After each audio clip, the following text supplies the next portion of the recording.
For more, we're joined by CBS News chief legal correspondent Jan Crawford. Jan, thanks so much for being with us. Let's get straight into this. Why Amy Coney Barrett? Well, I mean, she's a highly regarded federal appeals court judge. She was considered a brilliant academic. She sees the law a lot like her old boss, the late Justice Scalia. She, of course, worked for him as a law clerk. So that would make her one of the court's staunchest conservatives, and it would make this court solidly conservative, potentially for decades. We keep hearing opponents say she would vote to overturn Roe versus Wade and is hostile to the Affordable Care Act. What would this mean, do you think, for abortion rights?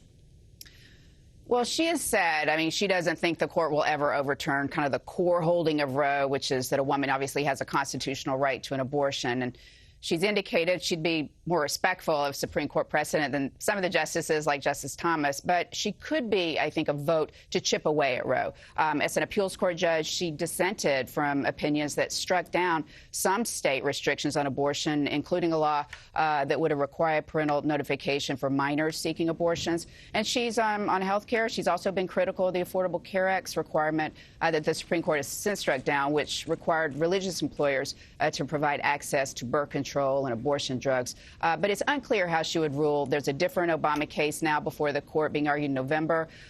Unclear how she'd rule on that, but the fate of the law really could hang in the balance there, Jamie.